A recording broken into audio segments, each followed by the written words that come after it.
Okay, so thanks, Richard, for the introduction. Just as a quick recap, who I am and what I'm doing here today. On one hand, you see my title, which is my paid title. That's my day-to-day job. I'm working for Dell, and I'm the Storage Marketing Director for the EMEA region. And I have to say, in that capacity, we are a proud partner of Nexenta, and we're a sponsor here as well, so it's great to be here.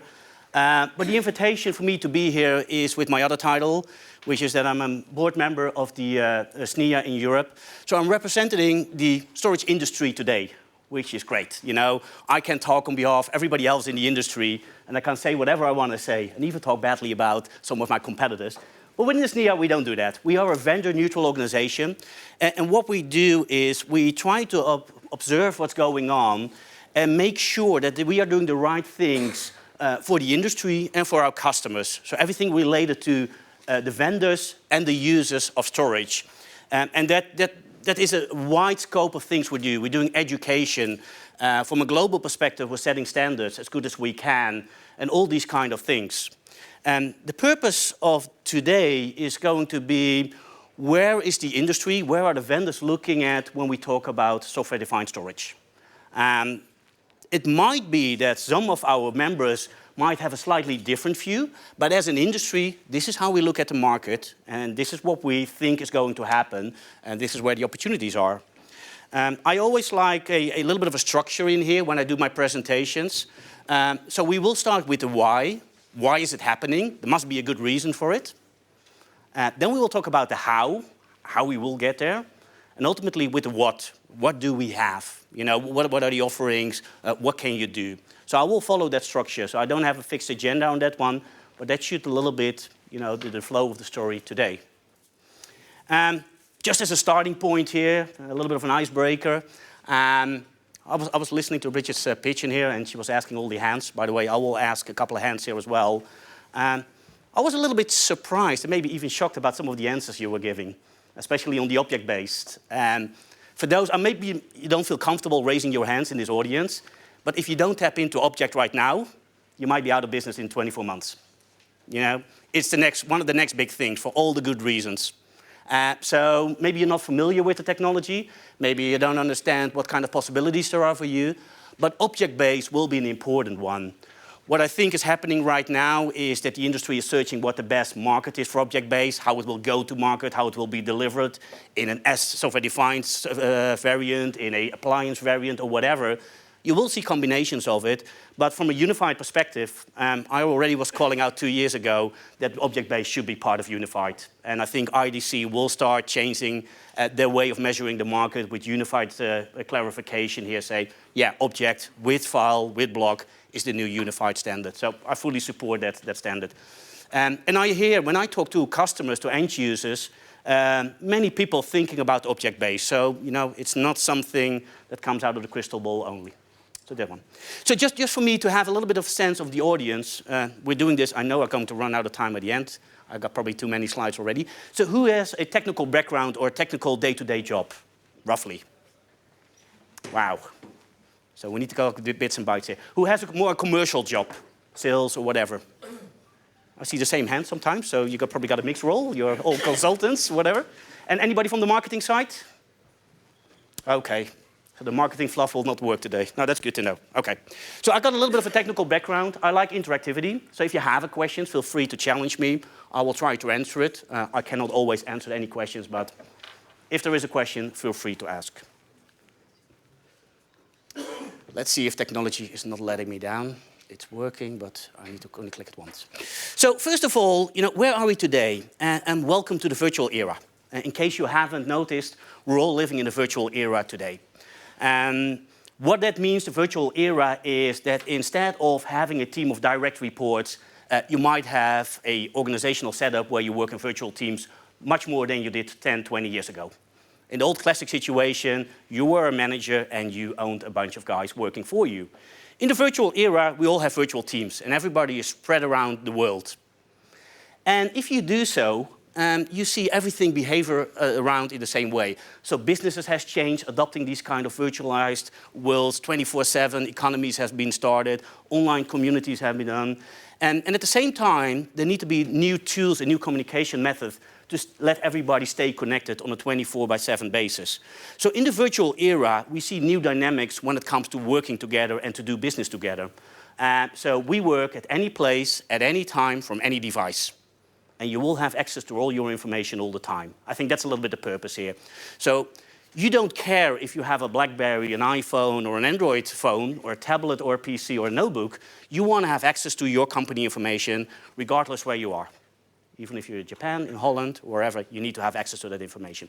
So we're all living in this virtual era, and that means if we talk about information, we basically talk about data. You know, information is data, data is information. So you need to have access to your storage. So storage is a really important part of that working and living in that virtual era. Now, virtualized storage is not exactly the same as living in the virtual era. But it was a good starting point. And I think, and the SNIA thinks, that we're just at the starting point of what we can call, in general, virtualized storage. And I think we will have maybe another decade, maybe 2 decades, where we see more on the evolution side and the revolutionary side when it comes to storage virtualization. And your wildest dream can come true. I don't think anybody here could imagine that we would be here today talking about these topics 10, 20 years ago. So imagine in 10, 20 years ago, we have totally different topics. But one thing is for sure, storage will play an important role, but it will be looking totally different than you do today. So coming back to Bridget's questions, what do you see on a 12 to 24 month horizon?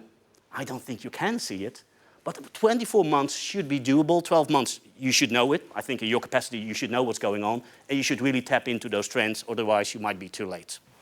So that's a little bit setting the scene on where we are today.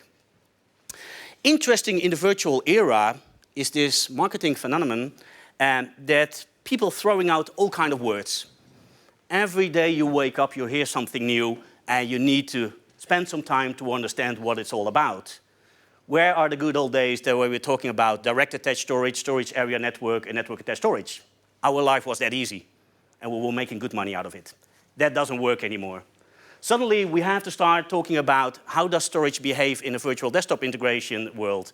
How does storage work in a cloud environment? What about big data? You know, you can't have a good conversation today if you don't call out the big data word.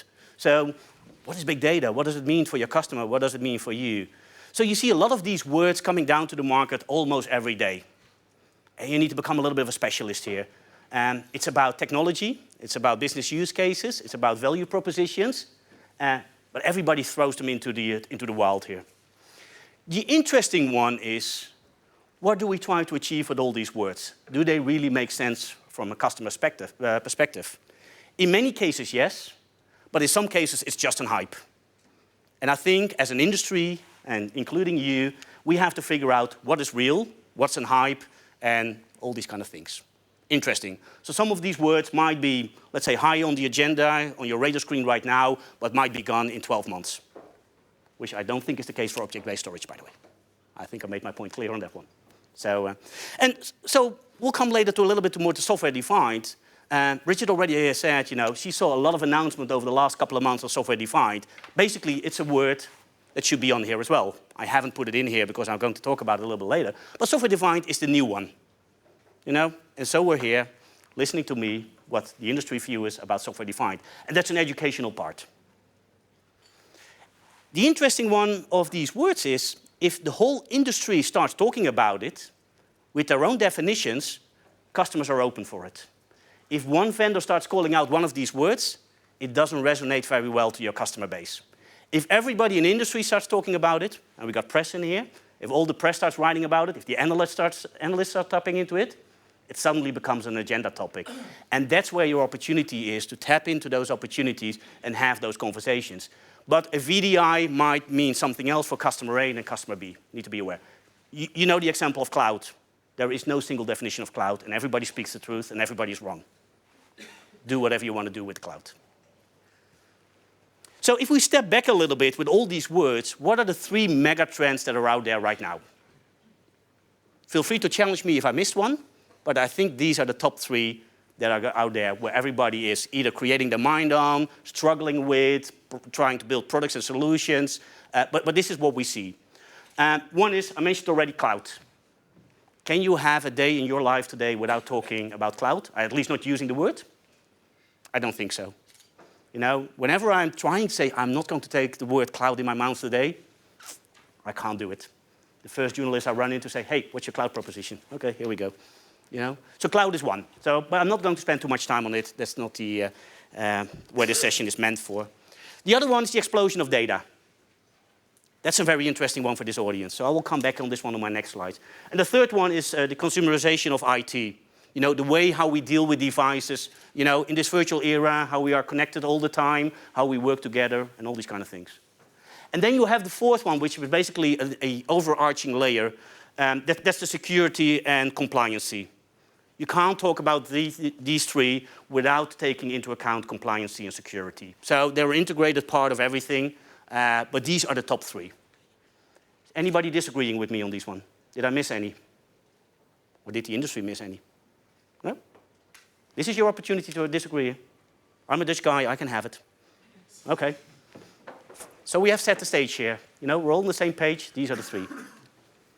So let's talk about the explosion of data. What does that mean? It literally is an explosion of data. If you look at everything that's happening right now, regardless if it's an analyst, if it's your customer environment, even if it's your own environment, you see data growing. And it's growing rapidly. This is not something new. We saw this over the last 10 years, and it will continue, and it will accelerate. So the good news is, hopefully we're all in business in 10, 20 years, because there's good business to make over here. There are some couple of challenging elements in here which we need to address as an industry. But first, let's look where that growth comes from, because there's a little bit of a misunderstanding where growth is coming from in the future. Let's start with the first layer, transactional data. A lot of people are under the impression that transactional data is causing the data growth. And as you can see over here, that's not the case.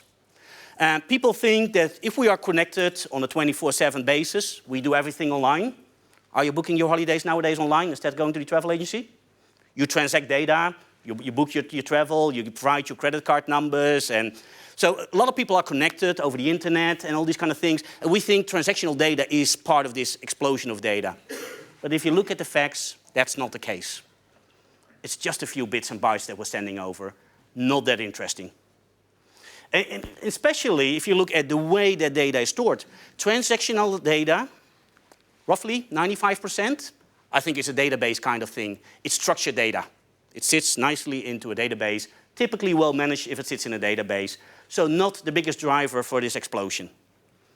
The other one, I think is the most obvious to people, is what we call human files. With human files, we mean everything created by humans. So what you do on a daily basis. I see a lot of people typing right now. I hope you're twittering my jokes. But you're creating a human file.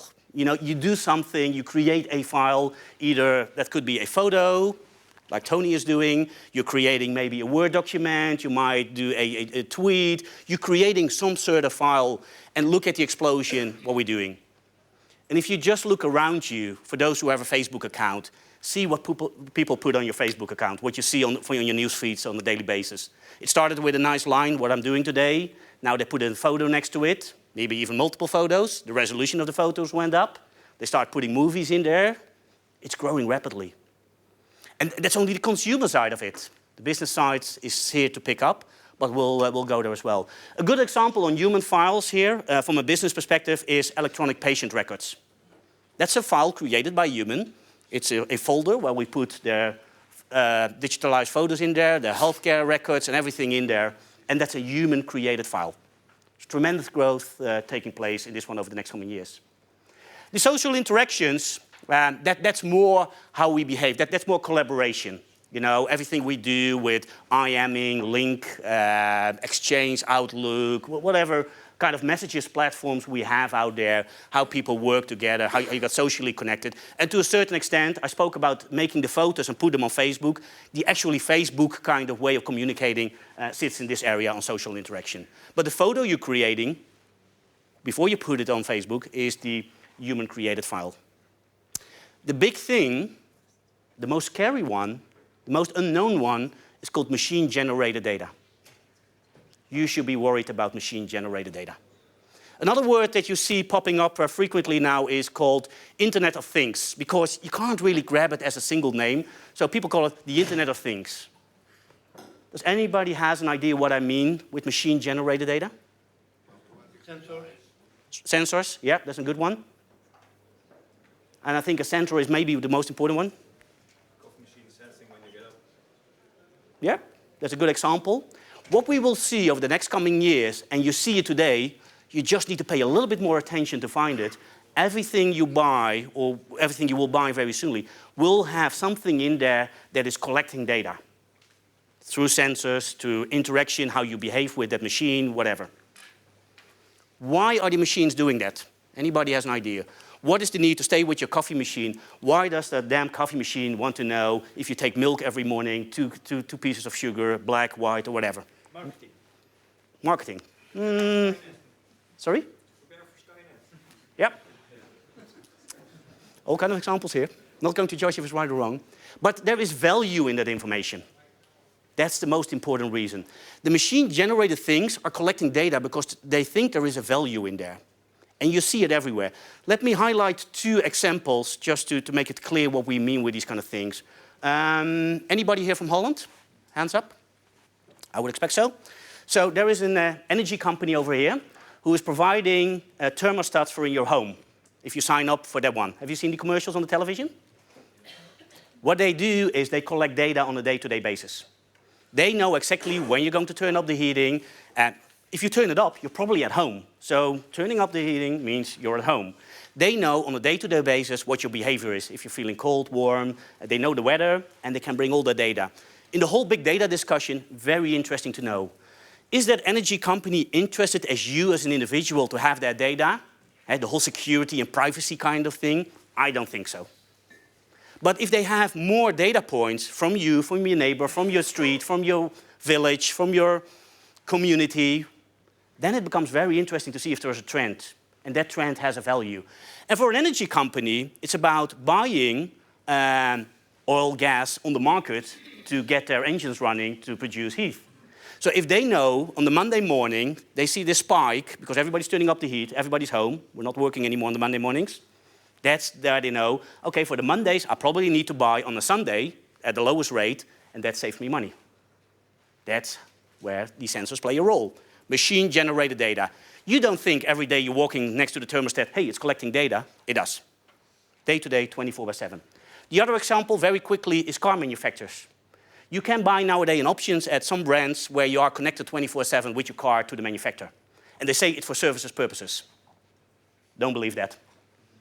They just want to know what you do with your car, where you drive, how fast you drive, how the engine is behaving, what your style is, and all this kind of thing. All marketing information. So the person who just called out marketing, absolutely right. They want to know everything about you and your car. And if you look down the road, what they're going to do with the data is great. If you buy a new car, they know your profile, they load your profile in your new car, and that car starts to behave exactly how you want. The engine responds to it and your driving style, your electronic car seat will be adjusted automatically. You log in with your Facebook account into your car, that car knows who you are. That's what machine-generated data is going to do for you. Explosion of data. Spending too much time on it, but interesting discussion.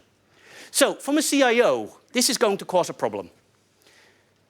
Is anybody dealing with either your own IT budget or your customer's IT budget? I guess most will do so. You have conversations on price, quotes, propositions, those kind of things. Think about this. Am I right that most customers do have a challenge on their budget right now? We see projects being delayed. They ask you for more discount. Hey, can you do a little bit more less disks because it doesn't fit in my budget. Can't get it approved by my CFO. You will hear that. So if they already have a budget constraint situation right now, and they're looking at the data explosion, they will have sleepless nights. Because in 4 or 5 years, they don't have enough money to store all the data that they need to store. Because the government is saying, regulations and compliancy, you need to store it for 10, 15 years. You don't have the money, and your company is at risk. So the CIO is now thinking about, what I'm going to do now? What is my next step? And they are starting looking for alternatives. In my CIO conversations, I hear them talk about, do you have anything else which saves me money, which might be slightly different, or whatever? And I think this is where the software-defined starts playing a role. To me, this is the next big CIO must talk about topic. They heard about that rumor, that noise that Bridget called out on software-defined, and they're going to probe you and say, what do you have to say about software-defined? I heard a story, it saves me money. I heard a story, it's more flexible. I heard a story, it scales better. Tell me all about it. Does it help me achieving my business goals to save money? So if you don't have the SDS, software-defined storage discussion right now, you might miss out that opportunity. And if you want to be a trusted advisor, a trusted leader, put it proactively on the agenda. You know? That's a good way to do it. So the market, and one of the reasons I'm here is, we need to educate the market what software-defined is all about. So there is a need for a better understanding. There is a need for having a better understanding about the business value, the value proposition. And Bridget gave already Nexenta's one, so that's good. You have that one in your pocket. You have to position yourself and seeing the opportunities. And the other thing, there's also an opportunity here for the services. People are always a little bit scared, especially when it comes to open storage and open source. There is some natural association with risk. Who owns it? Who is accountable? So from a services perspective, there's an opportunity here as well. Make sure you got the right server level agreements in place to do whatever you want to do in that software-defined storage space. Now, interesting. Software-defined storage, not that well defined. You can say whatever you want to say on software-defined, and you're probably right. And I could argue you're probably wrong, but it doesn't matter. You got full freedom. So if you have your own developed piece of storage software, nitty-gritty, open source, whatever that is, might be Mickey Mouse kind of language you used, and you put it out in the market and you say, this is software-defined storage, nobody can argue it's not. Although I think Bridget alluded a little bit on where she thinks the definition of software-defined storage is. I think from an industry perspective, we have some battles and argues about it. And you see some well-respected vendors out there who have a slightly different view if it's commodity hardware or not, if it's virtualized or not, if it has API integration or not, if it has all the features, yes or no. But in the whole market, software-defined is on the agenda, but it is chaos. But sometimes it's good to have chaos at the starting point because it means at least you have it on the agenda, and from there you will see starting it maturing, more crisp definitions. I like IDC. IDC is looking at, okay, how do I put that in my quarterly forecast files and market share files? So they put out a definition in there what they think software-defined storage is all about. Interesting. At the same time, they're putting out a press release. Anybody from IDC in the room? Before I say any bad things? Yeah. Great. No, it's a good press release. Nothing wrong with that one. But the interesting one is, as a marketing guy, looking at that press release in providing clarity in here, at the same time, they're saying, and you see it in the small letters, it's either software-based storage or software-defined storage. So where they try to bring clarity, they introduce a second word instantly. So wait a minute, was the purpose not to drive clarity in here, and now you're introducing this software-based? But that's fine. You know, throw out the word, let's say it's all software-defined storage, and take it from there. But there is a little bit of clarification needed, what it's all about. More important to us as an industry is how do we solve the customer problems, regardless how it's called. You know, you can call it whatever you want. I think this is where most users are currently looking for, and where software-defined can help out. One is they need to figure out how to control their data explosion, because that's the big thing they're facing, and they're worried about it, sleepless night, you know, all these kind of things. So they need to figure out, so what if we could solve that one for them? That's a good starting point. Second one is, what about CapEx? If we could drive the cost down, wouldn't that be a great thing? And for the smart guys who are saying, what about OpEx? I think this has to be seen on software-defined if it has an OpEx challenge as well. From an industry perspective, we haven't seen any real clear proof points about the OpEx one. CapEx is a clear one. OpEx needs to be a little bit more solid. I know, without calling any names, without making any promotion for any certain vendors, even in or out this room, I know some vendors do much better than others. But as an industry, the OpEx one is maybe not the most clearest at the moment, but CapEx one, definitely. What if we improve the storage management finally? One single management environment, one console, one framework where you do everything on storage. Wouldn't it be great living in that world? And then as last, what about if we can scale it in the most easiest way? You need capacity, you buy something off the shelf, you have it installed within 7 hours or 4 hours or 15 minutes, and it's up and running. And you scale unlimited terabytes, whatever. Wouldn't that be great? So that's our dream. What if? Can we achieve it? And I think we can. And I think with SDS, we're at the start of making this all happen. So what do we need to do to get there? And it's a little bit like a funny sentence to call it out like this.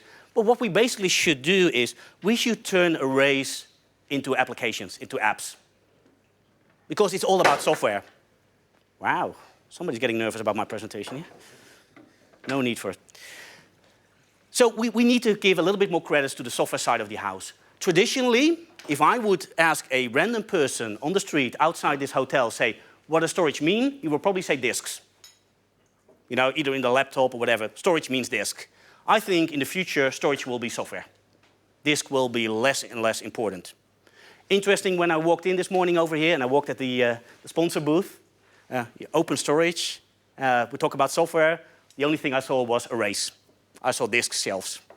So in 24 months, when I'm back, to your point, I probably only see monitors with an interface, a GUI, and I don't see the disks anymore. With software-defined, that could all be possible. So if that's possible, if we can turn an array into software, you can download your future storage needs from a store. Like you do with the Google Store, the Apple Store, whatever. You have a need for it, you go search for it, you download it, and you have it. You can then leverage what you have already in your environment. So you can use your infrastructure that you have today in the most efficient way. So give a good example. You're standardized on a certain server platform. You utilize that server platform for your storage needs. Gives you all the freedom and all the flexibility. If you run short of it, you buy something extra and you're there. And data management will be done like a virtual array. So it's more software than anything else. So you really have to see the big picture here when it comes to software-defined. I think a lot of people try to narrow the discussion, but see the big picture here, see the opportunity here. So we already spoke about it. So what does software-defined mean for, I think, the most of us listening to this story? It's all about the flexibility. I think you got that point. Somebody made a comment already. It's about using the latest and greatest technology. To me, if I translate it in business language, it's a no customer lock-in. The customer is not locked in anymore. He can use vendor A today. He can change to vendor B tomorrow for whatever reason. You're not locked in, and you have access to the latest and greatest technology. That's a great benefit from a business perspective. It becomes on demand. So you need it today, and you buy it today, and you will have it today. The other one is about cost. We already spoke about it. You're using the standardized technology. I hate the word commoditized technology, by the way, but I do understand what people try. I think standardized technology is a much better word. Commoditization, to me, it's very, very cheap and low. But standardized technology, OK, we're using that one. And from a business perspective, what does it mean? You don't need to invest upfront. Who of you does a little bit of design here from storage architectures? Who's building SAN, NASs, and those kind of things? Few hands. Am I right that in some cases you build in some headroom because you're not sure what the customer is going to do? Of course not. We're not selling them a couple of disks extra because your LUN mapping has to be in a certain way. You don't know what his growth expectation is. You don't know exactly what to do.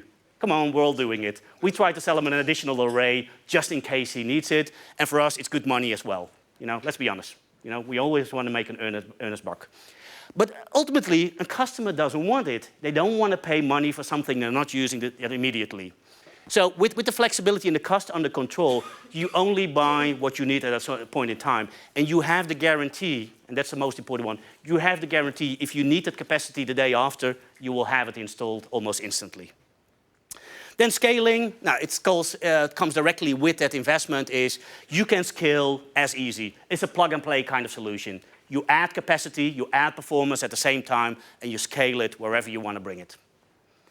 And that's unlimited, theoretically. I know some file systems have limitations, but if you look where it's going, I think pretty much it's unlimited right now when it comes to storage, if you really want. But it's vendor-dependent, I have to say that. OK, for the smart guys in the room here, hey, Robin, what's new here? We knew already for many, many years that software brings the intelligence to IT. Without software, we would not have a business. So what's the story here? What's the way you're trying to say? It's all about standardization. And standardization applies to the whole IT market for a long, long time. And we've seen it in the notebooks. Put 3 random brands notebooks next to each other and try to find the differences. They all look the same. They all have the same keyboard, same screen. It's same form factor. Not much differentiation. Unless you start paying attention about the materials they use. So that's more the design, the messaging around it, the emotion they're trying to put on it. From a product point of view, not much of a difference. Am I right? I see 4 notebooks here. They all look the same from how I look at it. I see people not listening to my story. That's the notebook. The other thing is, if you look at the server side, am I right that we have done through a lot of here on standardization, is a server from brand A very much different than brand B when you look at it? They all got this rack form factor, 1U, 2U. They all look the same, metal. They got the bezel, they got the drives, they got the same processor, same kind of memory technology. I would say the server today is very much standardized. If I look at the storage vendors and the storage products out there, I don't think they're standardized at all. I can pick 3 major vendors over there and put the products next to each other, and if I open the box, they look totally different. They all got their proprietary operating system. They all got their proprietary technology in there. They got their proprietary management in there. The only thing that is standardized in here is the disks they're using, because there are only 3 manufacturers of disks, I believe. And the only thing that's standardized is the interface, the protocol, iSCSI, fiber channel, whatever it is. The rest, what sits in the system, is all proprietary kind of stuff.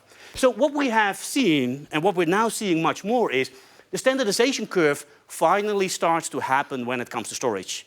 For a long, long time, it stayed in what we call the proprietary technology. And all the storage vendors were acting in that proprietary space, and nobody wanted to move. It was a very tough discussion. Due to the economic situation, due to new vendors, startups, the market is changing. Customers are getting much more verbal, much more louder. We see standardization kicking in. Where do you see it? Most of it right now is that I think most storage controllers are now based on the Intel x86 architecture. To me, that's from a technology point of view where we start seeing a little bit of standardization. So it's coming down the curve. The ultimate space would be fully industry standard solutions. That means everything is open to everybody, no lock-ins, nothing proprietary. So we're going from totally proprietary on hardware and software. We're much more there now where we say the software is still proprietary, but the hardware based on x86 controller is getting to standardize. So we're in the middle part. And hopefully, everything will be an industry standard moving soon. Means totally open industry standard software, totally open industry standard hardware. But I don't think we will go to the 100%. But we will go down this curve.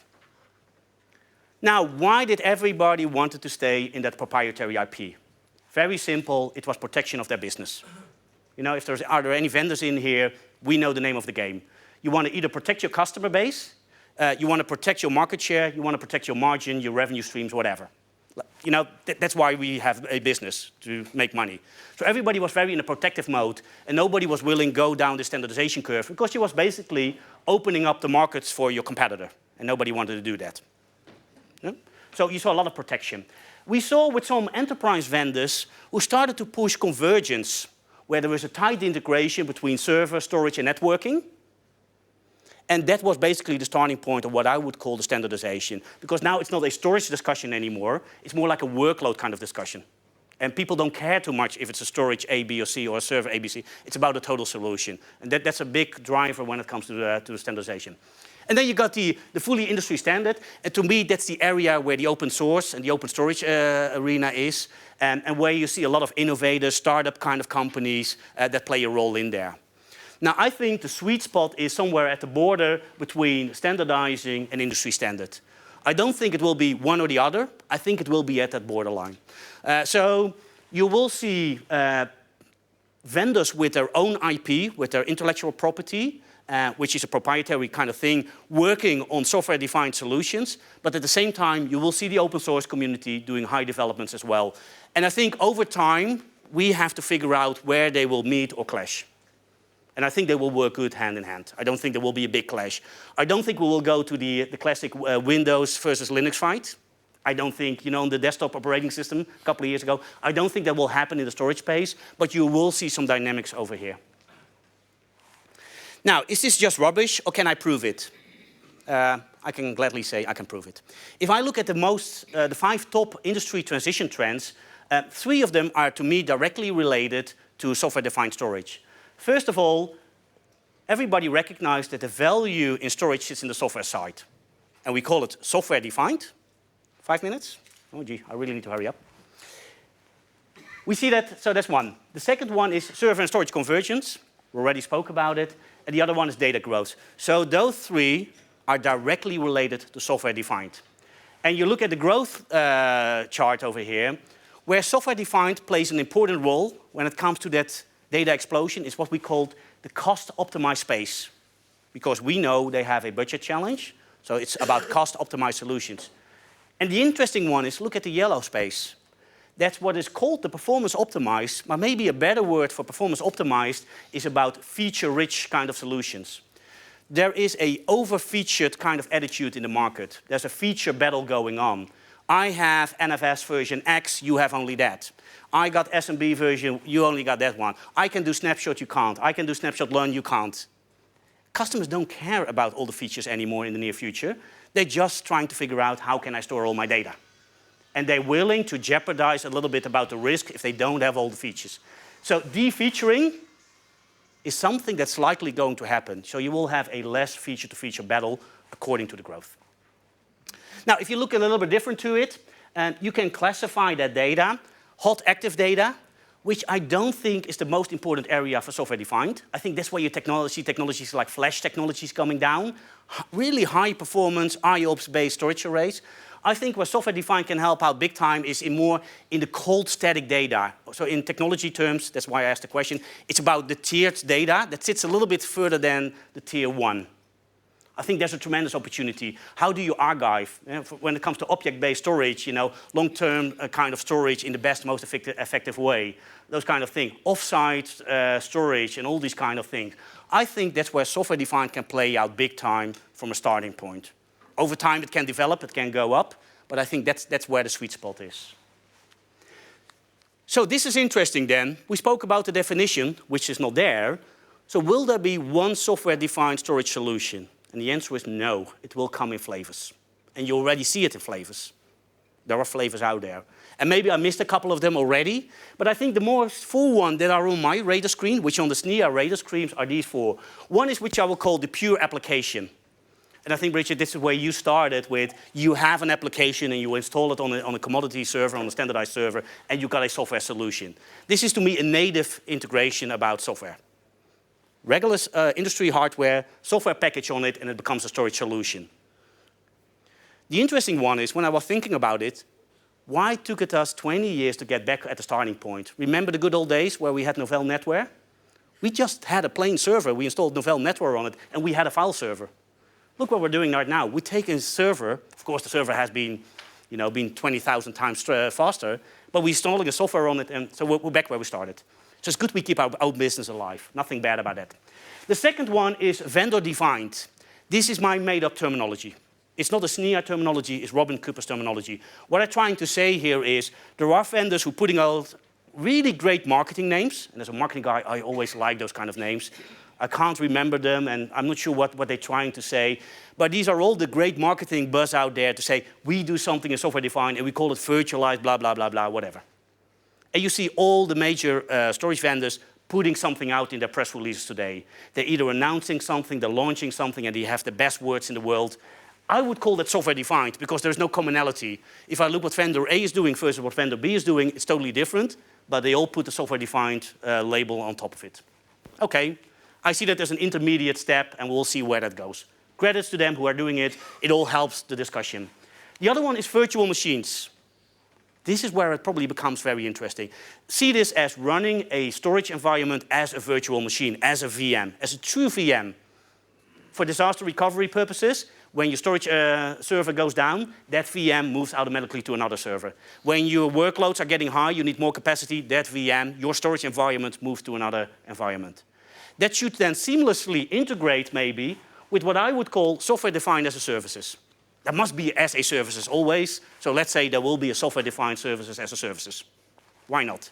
So think about this. You've got a VMware as an application running in your storage environment or your customer environment, and you might be utilizing disks, raw capacity, which are in the cloud, a public cloud, a private cloud, or wherever. You don't care about the disks. It's about the software that you manage. That's where you manage your business with, and hopefully you choose the right partner for your cloud infrastructure. They will provide the raw hardware. You know? So I think this is where it will go, and you will see different flavors, different namings over time. I'm going to hurry up a little bit because I think I'm -1 almost. Let's categorize very quickly. So we have what I would call the large-scale computing. To me, that's where Nexenta is sitting at the moment, but this is also where you see Hadoop clusters. That's in that area. The vendor marketing is more about FUD. Does anybody know what FUD stands for? Beside that marketing guy? Fear, uncertainty, and doubt. Throw it out and say you're better than your competitor and you try to get your customer in favor of your technology. Fine, I understand it. Containerized storage is more like a workload kind of approach. You're looking at an exchange environment and those kind of things. And then we got the cloud, regardless if it's private, public, or in hybrid. Those are the flavors. Now, how will the routes to market be? And I'm going to go to the end because I know I'm under time pressure. I think there will be two different approaches here. Call it the evolutionary kind of approach and the revolutionary kind of approach.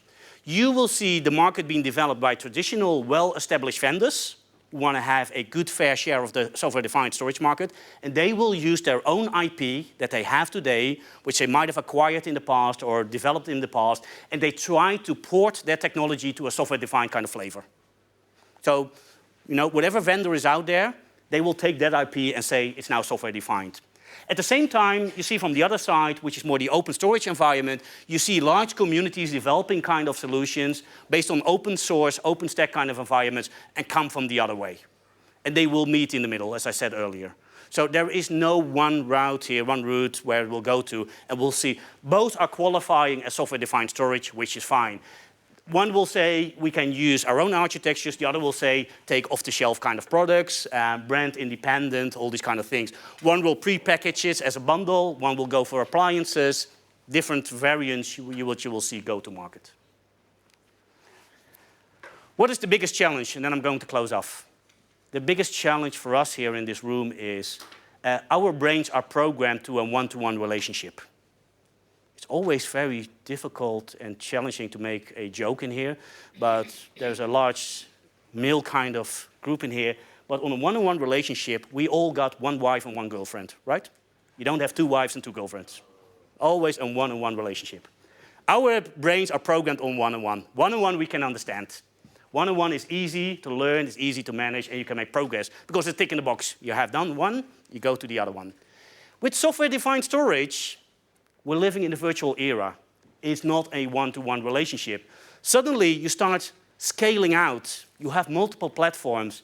And if you take, I think, the Nexenta solution, you can have different platforms and still have that same operating system on top of it. But it's not a one-to-one relationship because you have multiple servers and multiple instances. You can manage it as one, but you have to think slightly different in that way. So we need to understand that the world has been changed. So we have gone from that one-to-one relationship because that's how we engineered everything. That's how our brains are programmed. We went to multitasking and multi-threading. We went through virtualizations. We're talking about VMs and workloads nowadays. And we're moving into the cloud space where we talk about farms, hosting, as a services, and all these kind of things.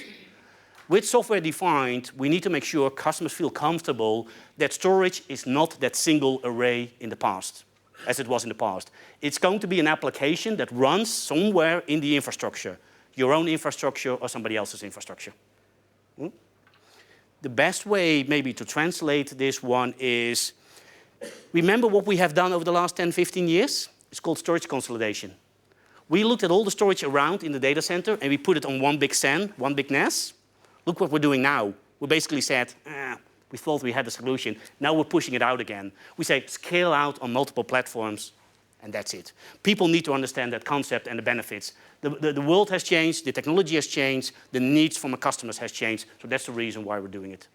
So where do you go right now? My closing slide, just to put a word in there, it's the phrase that people are using. I think it's more an American phrase, and I don't hear it much in Europe. It's cheap and deep storage. You don't hear it frequently. What they try to mean with saying this one, cheap is a little bit negative. You know, it's not about, it's very cheap. Cheap means it's an affordable price for managing that data explosion. So with having that budget constraints, comparing it to the traditional arrays you would buy today, you have a more affordable solution available. Deep goes about you can scale much easier and much further than you might do with some of the products out there. And that gives them a lot of business benefits, and I think we spoke about that already. So with that, I'm at the end of my session. I hope you found it somewhat learning and you can use some of it. And I want to thank you for your time. If you have any questions, I'm not sure if it's appropriate to ask for questions right now. Any questions from the audience? I got 2 minutes. So fill up those 2 minutes. Who think I'm wrong here? Let's put a hand in. We say, Robin, you think I'm wrong. So. Well, maybe it's not you being wrong, but it's you representing the storage industry. Okay.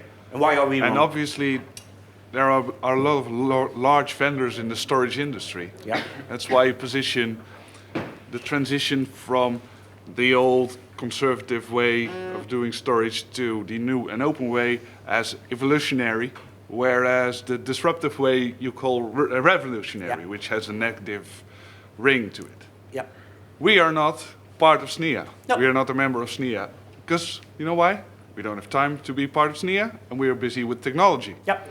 So what's happening is SNIA will be obsolete in a while. It's nice that there's an institution that does all that standards, but to say you represent the industry will be void in 2 years. By the same rules you apply to the storage evolution. So it's very nice. Okay. All the things you say apply to the way the old industry looks at software-defined storage. I think we'll go far further than what you present here. Absolutely. Now, so I said I was open, and I'm open for debate. The risk is with having a Dutch guy on here. Yeah, it's. But so let me put a stake in the ground here. You're absolutely wrong. You're saying I'm wrong. I'm saying you're wrong. And I think it's a lousy excuse if you say I don't have time. Time is the lousiest excuse in the world. If you want to be part of the industry, you can sign up tomorrow, and we welcome you. It's a matter of priority. It's a matter of priority. So your priority is not about the industry association. Your industry is about going something in a proprietary way or in a different way, which is fine. You know, there is no good or wrong in here. I have to say, just to answer your question, is there are some vendors in there. There are the legacy ones in there, and I think you were referring to that one. There are also some very smaller startup kind of companies who come from a total different way, who want to have a voice in the SNIA, and we're open to that voice. And we do have chair seats in country committees hosted by those kind of companies. So yeah, I'm representing the industry, but I'm not only representing the dinosaurs in this world. So don't make that mistake. And we welcome everybody in this room to sign up for a SNIA membership. We have conversations later on with, see if Nexenta wants to join. They're already joining on a global level, but see if we can do it in Europe. But you know, there is a possibility here for everybody. So yeah, do we know how the industry is going to look like in 2 years? I don't have that crystal ball. I would love to have it. I don't have it. And I thought the industry would look totally different 2 years ago. So maybe you're right, maybe we're wrong. I hope I'm here in 2 years' time to say you were wrong. But we'll see. But I appreciate your input, so don't get me wrong. Okay, I'll leave it for that one. We will be available at the booth later on if you have any questions. That's where I step into my Dell role, so I will be at the Dell booth if you need me. But happy to start talking about SNIA with you on that one. Thank you very much.